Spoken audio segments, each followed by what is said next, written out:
sejam bem-vindos a mais um episódio do Agro de Primeira. Sou Tatiana Scafteles e aqui ao meu lado, Alex Mendes. E hoje nós vamos receber aqui uma dupla da AproSoja MS. Tauan Almeida é gerente institucional do AproSoja MS. Obrigada por aceitar o nosso convite. Imagina, eu que agradeço. É um prazer estar aqui com vocês. A gente se sente muito feliz por poder falar mais da AproSoja, falar mais do agro sul-mato-grossense. Muito obrigado.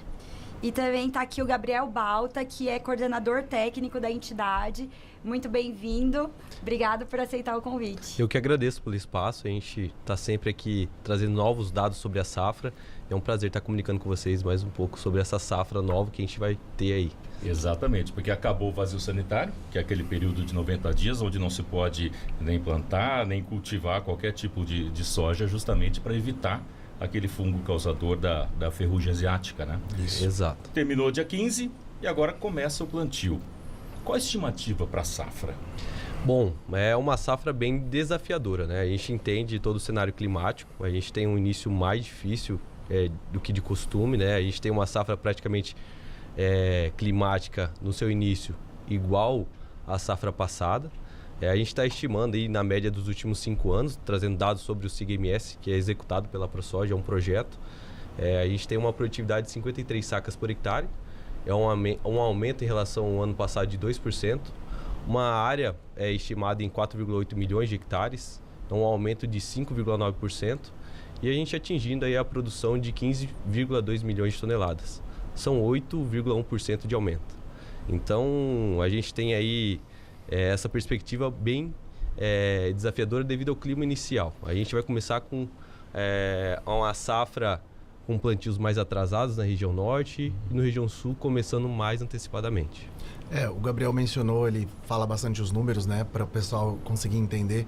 Mas assim, basicamente, né, Gabriel, a gente sempre comenta que vai ter os períodos diferentes de plantio, né? O pessoal vai começar, às vezes, numa região começa de um jeito, começa de outro. Mas a gente não pode esquecer que, às vezes, o produtor ele depende do tempo, né? Da chuva para começar a plantar ali. Então, às vezes, vai demorar um pouquinho numa região a mais, porque chove mais numa região, chove menos da outra. Então, ele precisa ali que o solo fique um pouquinho mais úmido para depois ele voltar a plantar e para começar a plantar, na verdade, né? E o produtor, ele tá, assim, preparado para começar, assim, esse plantio de imediato agora, ou ainda tem algum gargalo que vocês veem aí que tá, ou é só o clima, ou tem algum outro gargalo que vocês acham aí que tá pegando? O grande ponto que a gente tem aí, entendendo todo esse comportamento, né, porque a safra começa muito antes, né, muito antes do zoneamento climático. A gente já inicia já com seus preparos já praticamente na segunda safra, trazendo a rotação de cultura, diminuindo questões de pragas. Então isso é o grande momento que o produtor já tem esse planejamento bem antecipado. Tecnologia tem, biotecnologias já estão bem avançadas, a gente tem todas essas cultivares já muito bem, amplamente adaptadas ao nosso estado. Então a gente tem aí essa variabilidade de clima dentro do estado também. O grande ponto que a gente tem no estado é a questão das dívidas dos produtores. Então a gente vai ter uma safra muito mais cara, né, esse ano. Por quê? A gente pegar o custeio, né, a gente veio com custeio com taxa de juros muito maior do que previsto, de 10% a 14% a taxa de juros. No passado era muito mais abaixo essa taxa, não chegava a 10%. E aí o dinheiro que a gente tem praticamente, os 24%, ele está ali dedicado que venha uma subvenção do governo, que é o dinheiro do governo, para diminuir essa taxa de juros. São 24% dentro do custo, dentro do plano safra, são em torno de 113 bilhões de reais. E o restante está com os bancos privados. Então isso daí pode ser a livre negociação. Então é aí que a gente tem mais garantias, a gente tem mais dificuldade de acessar esse recurso. Então o produtor ele já está pensando muito bem nisso, né? E o que a gente analisa nesse contexto, que o produtor vai mudar a sua metodologia durante a safra. Ele vai diminuir seu investimento em uma fertilidade mais adequada, ele vai estar diminuindo esse gasto. Alguns produtos que são têm mais exatidão no controle de pragas e doenças e plantas daninhas, ele vai diminuir esse investimento. Então é um contexto totalmente diferente para a safra 2025-2026. Uma coisa puxa a outra. Efeito dominó, assim. Exatamente. O produtor está mais cauteloso agora, né? A gente pode falar que ele está extremamente mais cauteloso. A gente esteve rodando essa semana, agora no interior ali, a gente passou por Carapó, por Amambai, e aí ali está finalizando a colheita do milho ainda, né? E a gente conversou com alguns produtores, com alguns gerentes, como que seria o plantio da safra de soja, né? Como que eles estavam tendo essa perspectiva. Muitos produtores estão animados, acreditando pela questão do milho, né? Como foi bom, e eles estão acreditando. Exatamente, estão acreditando. Batendo recorde, né? Isso. Então eles estão acreditando que vai dar certo. Mas ainda muitos com receio, com preocupações, porque, querendo ou não, viemos, né, de safras que não foram tão alegres para o produtor. Então eles ficam mais receosos, assim. A gente não tem visto tantas pessoas abrindo área, né, por exemplo. O estado do Mato Grosso do Sul, ele costuma sempre abrir área. A gente tem essa abertura de área. A gente pegar o histórico dos últimos 16 anos de projeto SIG-MS, que faz esse mapeamento da cultura de soja no estado, ele sempre veio com uma evolução boa. A taxa geométrica é 6,4% de aumento de área. Ao ano? Ao ano. Né? A gente pegar 16 anos, são 16 anos de aumento aí que a gente tem praticamente. Então, a gente analisando esse cenário, o estado do Mato Grosso do Sul, ele tende a diminuir essa progressão geométrica. Até o que a gente colocou na estimativa aí de 5,9%. É um pouquinho Mas menos. isso deve-se só a essa preocupação com a soja, com recursos, ou também porque está tendo uma variação muito grande de produções aqui em Mato Grosso do Sul, com novas culturas entrando? Então, a grande preocupação é a questão climática, é a principal. É o que pega todo o investimento do produtor. Pode fazer a melhor fertilidade, pode investir na melhor biotecnologia da campo, que são os cultivares. Não tem um investimento que pague se o clima não colaborar, mesmo se você tiver irrigação. Irrigação, até a gente fala, né, tem áreas aí que tem irrigação e teve um momento de estiagem nas safras passadas. Os 3 últimos anos foram muito desafiadores. Exatamente. Né? E você analisando, não pagou o custo da irrigação. Sim. Então a energia é muito cara. Então, eles ainda estão pagando as contas passadas. Exatamente. E essa inadimplência, a gente sabe que é um problema bem... assim, não está só dentro da soja, e está em outros nichos, em outras áreas também dentro do agronegócio. O que a ProSoja tem feito aí, lutado por negociação, para facilitar a vida do produtor? Porque a gente sabe que é desafiador. Eu sei, sou produtora ali. O que eu estava contando para vocês antes, eu arrendo fazenda para soja. E, assim, está sendo um desafio também para esse pessoal. A gente tem que ter jogo de cintura para levar ali e para a gente acreditar que vai dar certo e que eles vão realmente cumprir o que foi negociado em contrato, né? Então, porque assim, a gente sabe que eles não querem dever. Mas acontece, porque foram muito desafiadores os últimos anos. O que a ProSoja tem feito? A gente está atuando na PL 5.122/2023. É uma PL que traz aí negociação para quem está endividado durante esses períodos aí que teve dos últimos 5 anos. Sim. A ProSoja, ela foi uma das entidades que estava apoiadora dessa PL. Nós estivemos na audiência pública antes de ser aprovada essa PL. Nós estávamos lá para poder falar como está o nosso estado, né? A nossa área técnica que fez a parte técnica, né, Gabriel? Que passou isso para que eles entendessem como que estava o nosso Mato Grosso do Sul, algumas regiões. Então, nós estamos em prol do produtor em Brasília também. Então, nós estávamos lá para poder aprovar. Passou, né, para a Câmara dos Deputados, agora está no Senado. Então, nós estamos aguardando para que em si o produtor consiga ter um respiro com essa parte da securitização. São algumas prerrogativas, se você quiser mencionar algumas prerrogativas que são interessantes para a gente se atentar, mas ainda não temos aprovação dela. Então, às vezes a gente não quer falar muito sobre para não alimentar algo que pode ser que não aconteça, mas a gente está tentando o máximo. Porque não depende de vocês, exatamente, né? Depende da aprovação. Nós fizemos o estudo técnico para apoiar, por exemplo, os deputados que estavam lá, os senadores. Sim. Nós fizemos o fomento dessas reuniões juntamente com os deputados, tanto do nosso estado quanto de outros estados que estão o mesmo problema, por exemplo, Rio Grande do Sul, que também teve alguns problemas lá, teve alguns, não, né? Vários. Muito maior. O governo federal recentemente até lançou a gente pode chamar de pacote, né? Uma verba grande para pequenos e médios agricultores, justamente pela enchente do Rio Grande do Sul, mas Sim. pegando todos os outros, né? Vocês acham que isso pode ajudar de alguma forma ou é muito pouco ainda, Olha, pela dimensão que estamos na dívida? Na verdade, essa linha que saiu foi até agora. Sim. Isso daí foi sancionado pelo presidente, vai ainda para regulamentação dentro dos bancos, para entender como que vai ser feita essa distribuição de dinheiro. Mas ela tenta ajudar. A gente fala assim, ela é quase parecida com a securitização. É quando o Mas governo... ainda não é o ideal. É. né? Ainda não é o ideal. O governo assume parte de suas dívidas e você consegue pagar com prazos mais longos, né? A gente tem taxa de juros menores. Você tem ideia? Ele foi provocado porque o nosso estado está com inadimplência de 6,5%. E quando a gente soma as renegociações e mais prorrogações, vai para 17,6%. Então é muito alto. Quando a gente pega a média, diz que a média brasileira é de 3%. Quando está tudo ok, está tudo certo. Então a gente está muito acima, está o dobro praticamente. E aí a gente analisando, ele trouxe uma proposta diferente para taxa de juros. Para Pronamp, se eu não me engano, Pronaf é de 3,5%, Pronamp 5,5% e para outras linhas 7,5% de taxa de juros. O que veio? Ele elegeu, né? A proposta era para pegar o Fundo Social do Pré-Sal, que era em torno de 30 bilhões de reais. No entanto, foi negociado desse fundo social e não vai ser esse valor total. Se eu não me engano, acho que foi negociado o valor de 20 bilhões Esse ou da 12 PL. bilhões. Eu acho que 12, se eu não me engano. 12 bilhões. da PL. Então, e aí tem critérios para elegibilidade do produtor. Esses critérios são o quê? A gente tem aí inadimplência de 10%.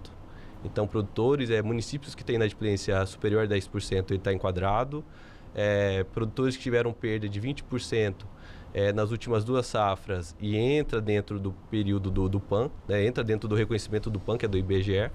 E também tinha outro propósito lá, que era uma que você excluía todas elas e assumia essa proposta, que era o que a gente trabalhou muito, que a gente tentou enquadrar, que era perdas acima de 30% em 2 safras.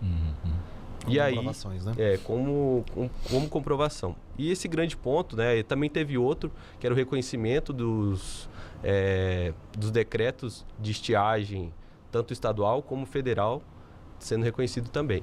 Mas esse critério dos 30% de perda nas últimas 2 safras, a gente fez uma análise dentro da ProSoja, a única entidade que conseguiu fazer essa análise de quais municípios que estão incluídos dentro disso daí, dentro desse pacote, porque as outras, a ProSoja MS a gente fala que é diferenciado, porque a gente faz uma pesquisa a campo. A gente traz o dado de produtividade dos municípios e dos produtores para incrementar essa produtividade. Então, o nosso trabalho é diferenciado nesse sentido e consegue trazer dados muito mais robustos para tomar decisão e ser muito mais assertivo para procurar esse crédito, para ver quem que tem a chance de receber essa... Quem é elegível já Quem é para elegível receber. já.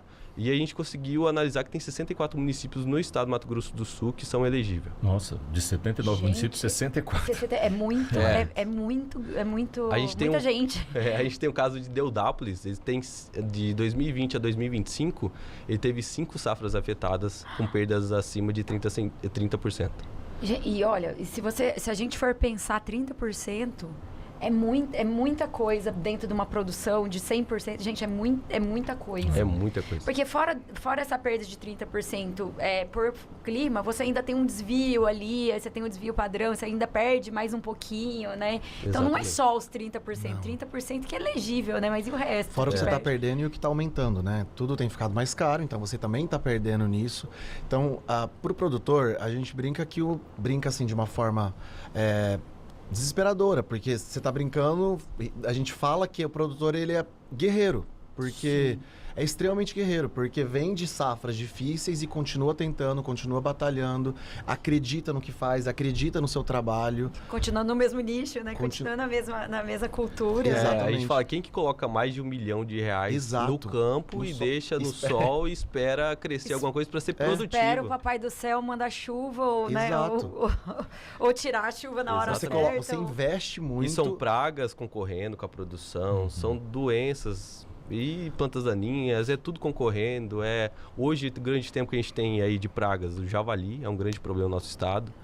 Principalmente não só na área de soja, mas sim a gente está olhando que as áreas Em todas as áreas, remanescentes no entorno da produção de soja, é onde que o porco fica, então ele acaba se reproduzindo ali e volta para comer na soja, ele volta para a área remanescente.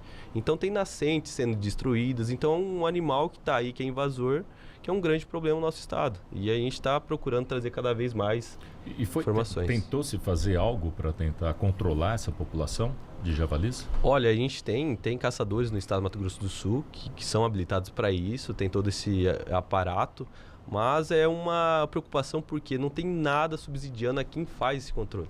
Não tem nada. Ele vai ter... É um hobby praticamente hoje em dia. Caçar javali. Caçar javali, no entanto, é algo extremamente preocupante.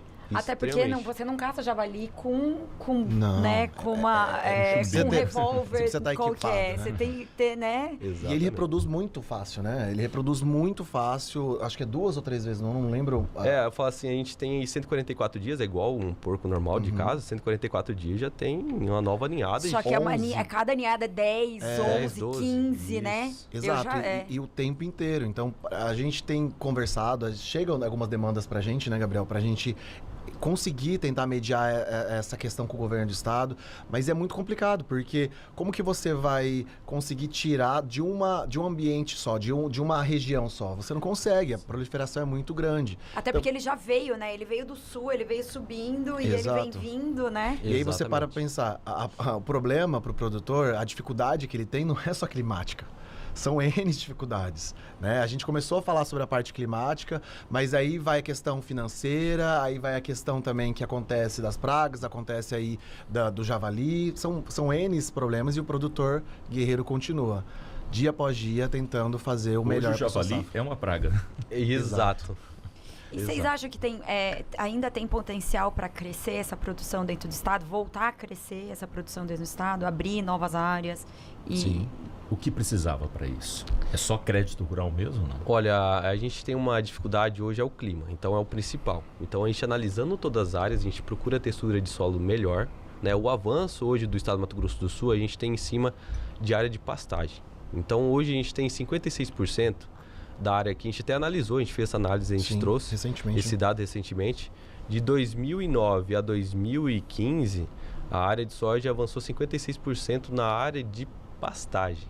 Isso... E apenas 4% na área remanescente. Vou atravessar o Gabriel um pouquinho. Isso é interessante, eu vou deixar ele continuar, mas isso é interessante para a gente mostrar que o agronegócio, a soja, o milho ali, ele não veio para tomar posse de outras áreas, ele veio para arrumar algumas áreas que estão degradadas. Isso é interessante a gente mencionar. Poxa, a sustentabilidade está aí. Né? A gente entende que, olha o que a soja fez, aumentou a área, mas arrumou o solo que estava degradado, sabe? É interessante a gente mencionar isso, que às vezes as pessoas, né, não pensam nessa situação. E a gente vê o quanto o agro vem melhorando o meio ambiente. É interessante a gente levantar essa... E é muito engraçado, porque essa é uma situação que as pessoas não têm muita noção mesmo. Sim. E, por exemplo, uma das fazendas, nossas fazendas, que a gente arrenda, inclusive, para soja, é na região de Bodoquena. E lá é uma região que, por baixo, ela parece um queijo suíço. Então, por exemplo, na minha fazenda tem muita dolina, que é a mesma coisa que colina, mas para baixo, né? Aqui vocês são agrônomos, provavelmente, né? Vocês sabem melhor do que eu. Então, ela vai abrindo buraco por baixo. E, de repente, assim, começa com buraquinho, de repente abre um buracão enorme. E a gente só conseguiu resolver depois que a gente arrendou para soja. Porque eles têm maquinário, porque eles fazem... Trataram o solo. Eles trataram o solo e eles só conseguiram resolver depois que a gente começou a arrendar para soja. Porque era uma coisa assim, caía bezerro lá dentro, sabe? Assim, era uma coisa, cabia um trator lá dentro, assim, sabe? Então, são processos que as pessoas não entendem. Então, assim, faz um contrato lá de 5, 8 anos, eles vão melhorando cada terra, cada área, né? E assim, já que você falou a questão da agronomia, o Gabriel, que é agrônomo, eu sou formado em Direito. E eu vou aproveitar esse gancho para poder falar exatamente isso. Eu vim do Direito e quando eu comecei na ProSoja, eu não imaginava tudo isso. Eu vim de outra área, por mais que meus avós era pecuária no Mato Grosso, eu não tinha noção de tudo isso. Então, eu fui aprendendo ali na ProSoja, fui crescendo com a ProSoja e hoje eu vejo quanto o agronegócio, a soja, o milho faz bem para o meio ambiente. Mas é muito ainda falado de uma forma como se não fosse isso, né? Então, eu aprendo muito com esses meninos, com esses rapazes, porque a gente aprende muito com eles. Eu, né, Gabriel, sou muito curioso, pergunto alguma coisa ou outra, porque não era da minha formação. Mas a gente vem aprendendo o quanto o agronegócio tem melhorado, igual você falou, melhorou o solo, colocou os nutrientes necessários para conseguir fazer a produção e aí, consequentemente, o solo ficou mais sadio, ficou mais rico, né? E retém carbono. Aí, bom, Exatamente. aí a gente vai para vários desdobramentos. Exatamente. Então, a Exato. gente estava falando que é só o crédito, então... Não, poderia o grande melhorar? ponto é o que? A questão climática que a gente tem, é o principal efeito. A gente tem textura de solos hoje no estado que são adequadas, tem ainda.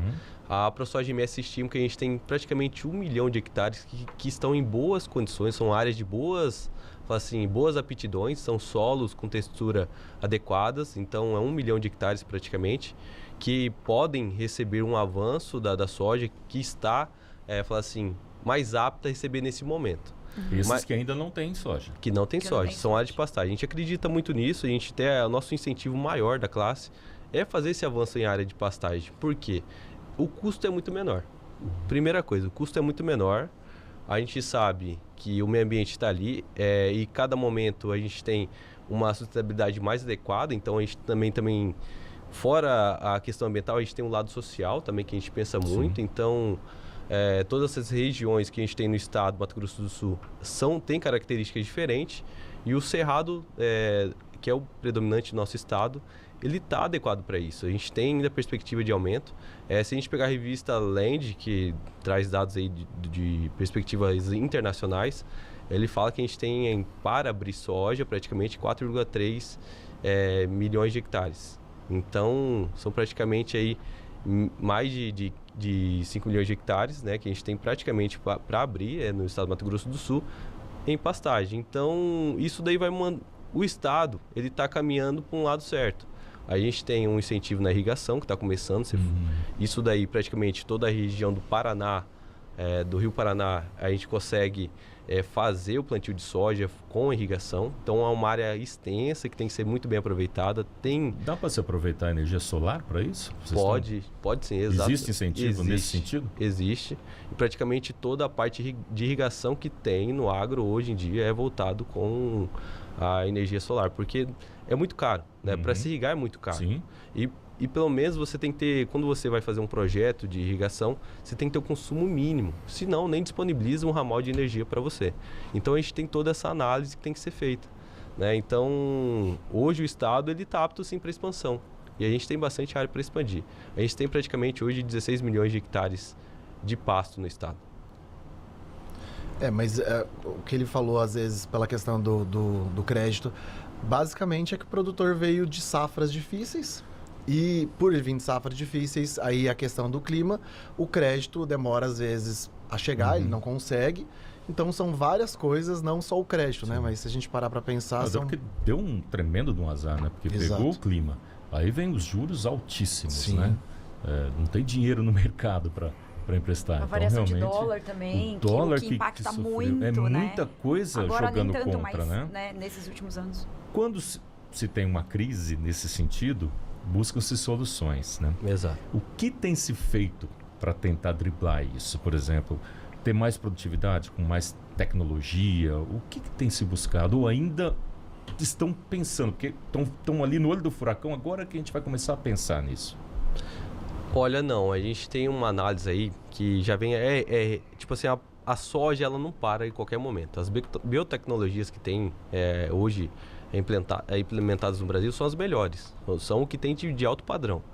Então, a gente já está até com um novo rumo da nova era que vai vir da soja, a partir de biotecnologia, quando você faz edição de uma planta, e isso daí você consegue editar as características climáticas, que é o que? Ela precisa de menos fertilizante, ela precisa de menor precipitações.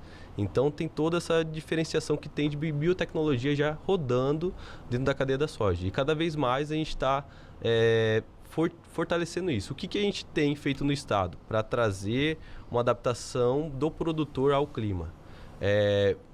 As fundações que a gente tem de pesquisa, Fundação Chapadão, Fundação MS, elas já fazem campos experimentais trazendo o que tem de inovação no campo. Então ela traz manejos, tecnologias, janelas de plantio mais adequadas.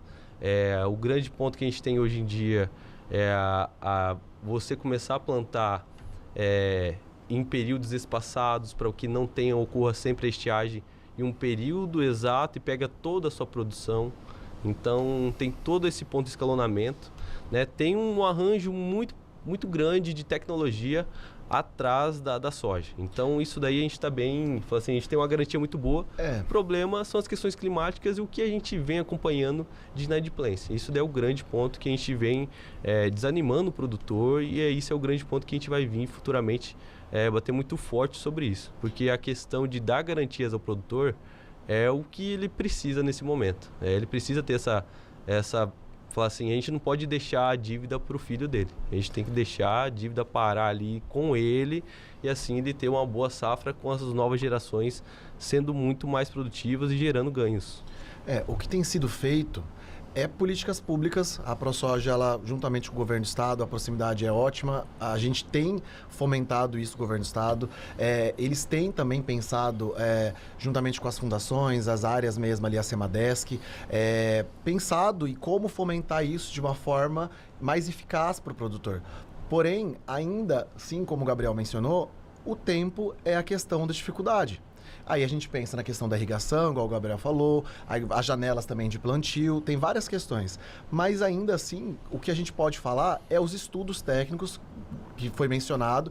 As fundações, tanto ali em Chapadão quanto em Maracaju, fazem, não é só nas regiões delas, é legal a gente falar isso, né? Não é só em Maracaju, não é só em Chapadão. Eles fazem as áreas experimentais em outros municípios, então eles estudam o solo, então tem sido feito isso, né? A gente tem movimentado isso, a ProSoja é mantenedora dessas fundações, a gente está trabalhando junto e a gente acredita que realmente a gente vai conseguir, mas não é uma receita de bolo. Eu não consigo te passar uma receita de bolo, são várias coisas para poder fazer dar certo, né? É o tempo, é o solo, são N coisas.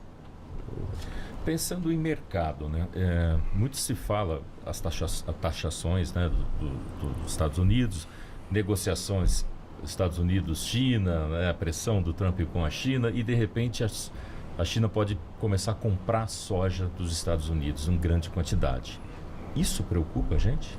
Olha, até julho a gente tinha essa preocupação, né, muito forte sobre essas compras, né? Julho a gente pegou o dado lá de julho para entender como era essa exportação. A gente já faz esse acompanhamento direto. Cerca de 96% do que a gente exporta do estado do Mato Grosso do Sul é para a China. Então, e 4% para outros países. A gente analisando o contexto... Vai ser muito significativo, né? A gente analisando o contexto de agosto, deu uma esperança, porque parece que está acontecendo uma retaliação da China nos Estados Unidos. Então, 85% da compra de soja deles foi no Brasil. Então, esse dado atualizado aí traz uma esperança. Fala assim, ele vai começar tentar retalhar os Estados Unidos. Talvez, como ele saiba que aqui a moeda tem um valor menor agregado e ele consegue fazer essas mediações. Pode que no futuro a gente acredita que em si, em torno de 20% ele deixa de comprar do Brasil. Porque ele tem relações com os Estados Unidos. Cumprir, né? Ele precisa disso, porque quem compra a matéria-prima da China, em grande parte, é os Estados Unidos. Então, um grande ponto é isso e a gente tem a longo prazo, a ProSoja analisa muito bem esse cenário, porque o produtor do estado do Mato Grosso do Sul não pode mais pensar só em exportar. Então, esse é o grande ponto. A gente estava, acho que talvez na metade ali de agosto, acho que foi que a gente foi para a Embrapa Soja, né? Isso foi muito comentado lá. A gente foi na Embrapa Soja num evento que estava as lideranças... Embrapa Soja em qual região? Londrina. Londrina? Isso, nós estávamos lá. E nesses 2 dias de conhecimento que a gente foi lá, a gente estava trocando de conhecimento com o pessoal e foi falado bastante disso, né, Gabriel? Exato. E as preocupações que as entidades, que os produtores, como vai ser se isso acontecer? Qual é o nível de preocupação que a gente vai ter? Foi falado N coisas, para a gente começar a se preparar internamente. O grande ponto é o quê? O que a gente tem que começar a pensar como produtor? Hoje em dia a gente só exporta o que é de valioso, o que é a proteína, assim, in natura praticamente. A gente tem que começar a exportar o subproduto. Então a gente vai vender o porco, a ave, vamos falar assim, o peixe, vamos mandar rações de vez de... agora a gente tem também um óleo. Já pensar em um subproduto Outras já possibilidades. Outra possibilidade. A gente tem aqui o que está acontecendo no nosso estado do Mato Grosso do Sul, que a gente analisa, que está sendo muito bem coerente e é o que a gente quer mesmo. O milho, o caso do milho. A gente tem etanol de milho no nosso estado. Hoje ele consome 4 milhões de toneladas. Praticamente 6 milhões de toneladas está ficando no estado. E apenas, fala assim, 3 milhões está indo para outros estados e para outros países. Então, grande parte da nossa produção, 67%, está ficando aqui. Que é ótimo isso. Que é ótimo. Então, e logística é mais barato, tudo acaba ficando mais barato por ser perto, né? Por ser próximo. Exatamente. Então, esse é o grande pensamento, é começar a industrializar o país, né? O país, o estado, isso é a grande força.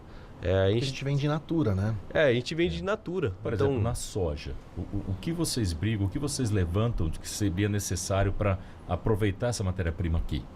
Olha, hoje o que a gente tem aqui é o esmagamento, é o grande ponto, né? A gente vai virar óleo, a gente vai virar o desmagamento, sai vários chega pontos. a ser um gargalo. É um gargalo, né? A gente já tem essas plantas, tem planta em Dourados, agora vai abrir uma nova em Naviraí, de esmagamento. É uma grande importância que a gente faça isso. O grande ponto que a gente tem aqui, poucas indústrias de ração, né? A gente manda muito produto para o Paraná, praticamente Santa Catarina, onde vai engordar a parte de granja deles, fazer ração e vai para a parte granjeira. Esse é o grande ponto.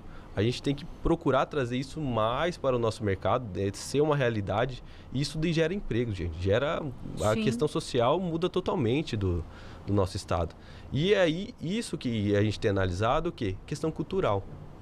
Se você pegar o pessoal de Santa Catarina, Paraná, são pessoas que vieram lá da Alemanha, são pessoas que têm uma tradição de mexer com pecuária de leite, com a parte granjeira. Então, esse é o grande ponto. A gente tem que trazer isso para o sul mato-grossense também. A gente tem que aproveitar isso, porque é o quê? Vai trazer emprego, vai trazer muita geração de renda e a gente vai começar a mudar esse modal que a gente tem. De parar de ser in natura e ficar aqui a nossa produção e sair subproduto. Logística. E você acha que logística e armazenamento também são dois gargalos? Com certeza. Com certeza. A gente está analisando os dados que a gente tem de armazenagem. Hoje o estado do Mato Grosso do Sul consegue armazenar 16 milhões de toneladas. E quando a gente analisa isso daí, ele fica muito abaixo do que a gente tem de produção anual. A gente tem de produção anual praticamente em torno de 23 milhões de toneladas. Nossa, é muito. Então, a defasagem é muito grande. É muito grande. A ProSoja, recentemente, a gente fez um estudo, né? A gente fez um estudo sobre os armazéns no estado. Eu acho interessante a gente mencionar nisso no SIGA. O SIGA-MS, que é um projeto executado pela ProSoja MS, juntamente com o governo do estado, ali, Semadesc, Fundemes. A gente, no novo SIGA, no novo projeto que está entrando, a gente vai ter uma pessoa, né, Gabriel? Somente para isso. Para a questão de armazenagem. O estudo que foi feito foi analisado quais os pontos dos armazéns que a gente tem no nosso estado, o que ele está atendendo, o que ele não está atendendo. Então, foi feita uma análise bem ampla do nosso estado e vendo onde estão os municípios e aonde precisa entrar ainda armazém para que suporte tudo isso que a gente precisa, né? E aí, quando a gente fala sobre armazéns, a gente já volta a falar também a questão da soja in natura, por exemplo, do grão in natura. Então, como que ele vai guardar para poder ter o mercado depois, analisar depois, sendo que ele não tem... Se tivesse uma fábrica, se tivesse mais esmagadoras... Tinha que ser toda a cadeia. Você elimina um pouco dessa necessidade de armazenamento, correto? Porque... Também. Porque o armazenamento ele é necessário porque... além de você... de mercado, mas... Além de você ter uma previsibilidade, de você conseguir estocar esse produto e vender no melhor período... achar preços atrativos, né? Você consegue negociar. É um jeito de você negociar melhor. E fora que a qualidade do grão você consegue preservar também. Se você quer fazer uma exportação... Como se tivesse sido colhido ontem, por exemplo. Você tem um padrão de exportação. Padrão para ficar em forma nacional é outro padrão. Então a gente tem essa diferenciação. Então o armazém ele é necessário, é um meio necessário, porque o produtor consegue agregar valor sobre a sua produção. Porque, por exemplo...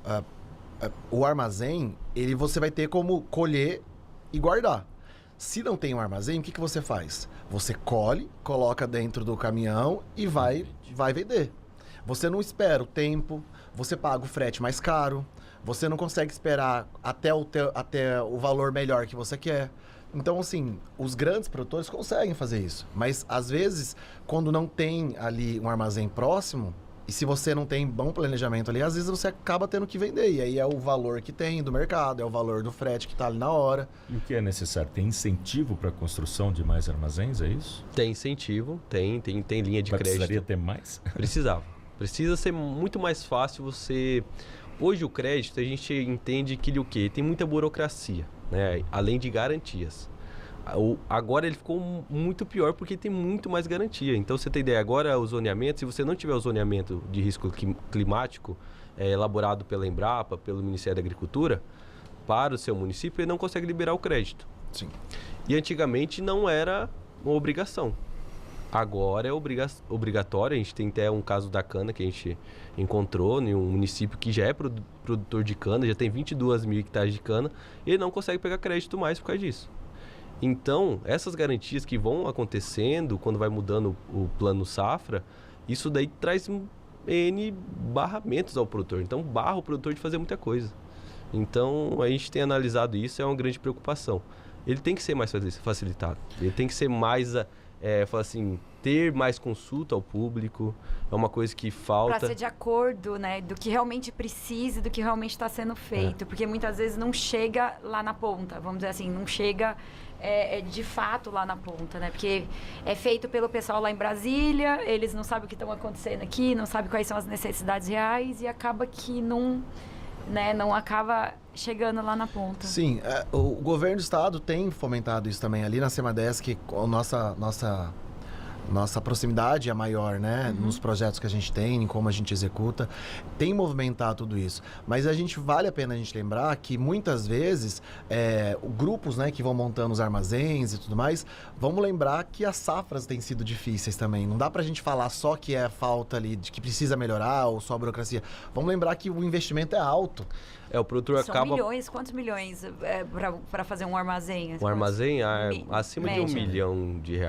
E assim, a gente teve diretor agora, recentemente, né, que teve armazém e tudo mais, e contando pra gente as maiores dificuldades que tem, né? As dificuldades que tem ali para você conseguir montar um armazém e tudo mais, o investimento que é alto, você fazer investimento de safras que foram difíceis é mais complicado. Então, são vários cenários difíceis que a gente não consegue mensurar, né? Porque só o produtor para saber a pele, a dificuldade que ele tá tendo ali. Então, aí tem a dificuldade que a gente não conseguir fazer o armazém próximo, ele tenha... Então, mas também são questões financeiras, então várias coisas que vão atingindo ali para que ele não consiga fazer. O que a gente fala, né? Em anos ruins de produção, muito menos se pensa em investimento. Sim. Cada vez segura mais, segura né? mais, porque, vou ter que tirar do meu bolso para fazer algo que é totalmente diferente do meu ramo, fora que um armazém precisa de pessoas capacitadas para saber como secar o grão, saber como tirar impurezas, fazer toda a parte ali que é extremamente complicada e detalhes que se você não olhar Estraga muito bem no tudo. recebimento do grão, você pode perder tudo. Hoje é tudo Então, tecnológico, sim, né? Precisa de mão de obra especializada, o que não está sendo o caso, né? Isso. É muitas questões, assim, igual eu mencionei, a gente estava rodando com a equipe técnica de campo, vendo algumas questões com eles, e a gente parou, inclusive, em um armazém. E aí o produtor estava mencionando que estava carregando o caminhão, foi fazer a amostra, viu a análise dos grãos, grão batido, grão quebrado. Mas, poxa, tava tudo certinho aqui. Então, ou seja, uma regulagem que foi feita errada, alguma coisinha que a pessoa tem que saber fazer muito bem, deu ruim. Então, assim, o investimento, a mão de obra que tem que estar muito bem qualificada, porque são várias questões. Porque senão, imagina, perder um caminhão inteiro porque deu um probleminha na hora de cair o grão. Tem uma questão que eu sempre presto atenção quando eu estou de carro aqui em Mato Grosso do Sul na estrada, é muito comum você encontrar um caminhão de soja, né? Sim. E você vai atrás, você só vai escutando Vai caindo, vai caindo. no capô do seu carro, né? Moedinhas. Por que cai tanta soja assim? Cara, isso daí vai em vários pontos. Você acredita em até um estudo pela Unesp levantando a perda nas rodovias. Sim. É 1,9% de perda que tem de um caminhão, praticamente. Aí você imagina que uma fazenda vão ter quantos caminhões, Então, né? eu fico imaginando isso, Cada- porque a estrada inteira caindo de grão em grão, isso vai encher de alguma forma, né? Exatamente. A questão da perda tá, tipo assim, Já a é gente feito esse fala cálculo, assim, né? é algo É. que o produtor tá acostumado. É. Porque, você tem ideia, quando você vai entregar seu grão, ele desconta, a primeira coisa, é impurezas, então já tem 1% de impureza, já é descontado. Já é descontada a umidade, então tem a umidade que é padrão, que é 14, ele vai descontar essa umidade. Tem o desconto pela quebra, que essa umidade gera de peso nesse grão, então é a quebra que ele vai gastar para secar. Sim. E aí Se fora tiver o acima, padronização, o que ele vai padronizar? Ah, tem grão picado, tem grão xoxo, se ele tá fora de padrão, tem muita coisa. Então, e se é para exportação, pior ainda, aí já entra as pragas quarentenárias que a gente tem que, não pode Analisar. ter de forma alguma nessa carga. Então é uma análise minuciosa, eu sou classificador oficial pelo MAPA, então a gente faz toda essa parte de análise. A ProSoja também tem um projeto que é o Produtividade, que ele faz essa classificação de grãos de graça para o produtor. Para tirar essa... A gente fala assim, a gente entra mais no período que fala assim, entre a disputa de carga, entre armazém e produtor, a ProSoja é acionada para fazer esse trabalho. Então a gente está sempre muito aberto para receber essas demandas. E de forma gratuita, a gente atende o estado inteiro. Entre o produtor carregar num caminhão fechado ou você manter uma distância, teu carro mantém uma distância do caminhão, né? É isso que tem que fazer. Mas, por exemplo... Não a tem gente- o que fazer, é algo tipo assim, é inevitável. Mas a gente sabe que existem produtores que são muito caxias com isso, né? Que não Exatamente. aceitam de jeito nenhum. Então, A perda. de jeito nenhum. Então, por exemplo, você vai... a gente conhece muitos diretores, muitos produtores que não aceitam isso. Que vai verificar exatamente o caminhão como que tá para poder não acontecer isso. Mas pode acontecer. É. Mas como evitar? Aí é o caminhão não ter nenhum tipo de furo. É Basicamente impossível, isso. praticamente é impossível. Ele já sai já perdendo. Você tem ideia, até no processo, quando a gente vai fazer a colheita, né, que é a mecanizada, ela já tem uma perda específica já. Então, uma regulagem, a gente tem ideia, nossos técnicos fazem esse levantamento também, quando vai fazer a amostragem de produtividade. Ele perde ali cerca, uma máquina mal regulada, perde 3 sacas, pode chegar a 6 sacas, a 8 sacas por hectare. Puxa. Nossa, Se não Falta tiver bem de- regulado. Se não estiver bem regulado. caramba. Então, o A normal é importância de perder você ter uma um saca. técnico ali que trabalhe Isso. E assim, certamente. eu acho que é legal a gente mencionar, o Gabriel mencionou sobre o projeto Produtividade, circuito que a gente tem. Tem esses produtos, análise de grãos, de fertilizante, que a gente faz em prol do produtor, mas essa produtividade amostral também é bem interessante a gente explicar. É feito tudo isso também. O produtor, ele tem também, além de ele ver na máquina, né, como que está sendo ali a produtividade, ele também vê na produtividade amostral que nossos técnicos que vão a campo fazem essa análise, verificam, né? Eu mencionei algumas vezes para vocês sobre os técnicos de campo, mas nós temos técnicos de campo divididos em 8 regiões aqui no estado. Então, eles estão ali rodando, fazendo as entrevistas, fazendo as amostragens. Então, é interessante a gente mencionar isso, que a ProSoja está em cima, né? Para poder ajudar o produtor, para poder apoiar. E essa é uma das análises que a gente faz. E eu acho que se você conseguir explicar para eles, Gabriel, como funciona a perda, a análise de perda que eles fazem ali. É como um funciona. quadro que você faz atrás da máquina, onde ela passou na linha de colheita. Então tem uma linha de colheita, ela passa ali. O nosso técnico vai, mede essa área. São uma área, acho que, se não me engano, de 5 metros quadrados. 50 quadrados. E aí ele cata todos os grãos que tem ali e faz a pesagem. Todos. E também tem um 5 copo, que foi realizado pela Embrapa, Soja. que você consegue ver certinho, quando você coloca esses grãos dentro desse copo, o que está dando de perda. Então é um grande ponto para o produtor. Muitas vezes o produtor para na hora de colher, Quando ele vê regula isso. e volta. Gerente faz isso. E é algo... Pra não ter um problema maior lá na Exato. frente. Exatamente. E isso daí também é uma questão que a gente tem o que? A soja tiguera, o milho tiguera, que é uma praga também. Então se ela estiver no cultivo da soja, o milho, ele é uma praga, ele é considerado uma praga. Se a soja estiver no cultivo do milho, é uma Também praga é uma também. praga. Então é um grande Que ponto que a ocupa gente tem. espaço, né? Ocupa espaço, compete pelo mesmo nutriente, né? Então é o grande ponto que a gente tem de fazer essa regulagem muito bem feita para que a gente não tenha Evitar problema perda. na próxima safra. Acho que para encerrar, seria legal que vocês dessem um recado, né? Um incentivo para o produtor. Que realmente a conversa foi Sim. muito franca, e isso é muito importante, é isso que a gente quer. O que o produtor deve fazer para essa safra? Olha, eu vou deixar a parte técnica pro Gabriel e vou falar pro produtor que a ProSoja, ela tá para apoio de vocês. O que vocês precisarem, a parte técnica da ProSoja é muito bem consolidada, né, Gabriel? A gente sabe que nós somos referências nível Brasil e nível mundo mesmo. A gente tem o uso e ocupação do solo, que a gente faz uma análise do solo, das culturas do Mato Grosso do Sul. A ProSoja, ela tá para o que o produtor precisar. Apoio não somente no Mato Grosso do Sul, mas também apoio em Brasília. Nós estamos em Brasília, verificando os incentivos, verificando as leis, os projetos. Nós estamos em prol do produtor, não somente na área técnica.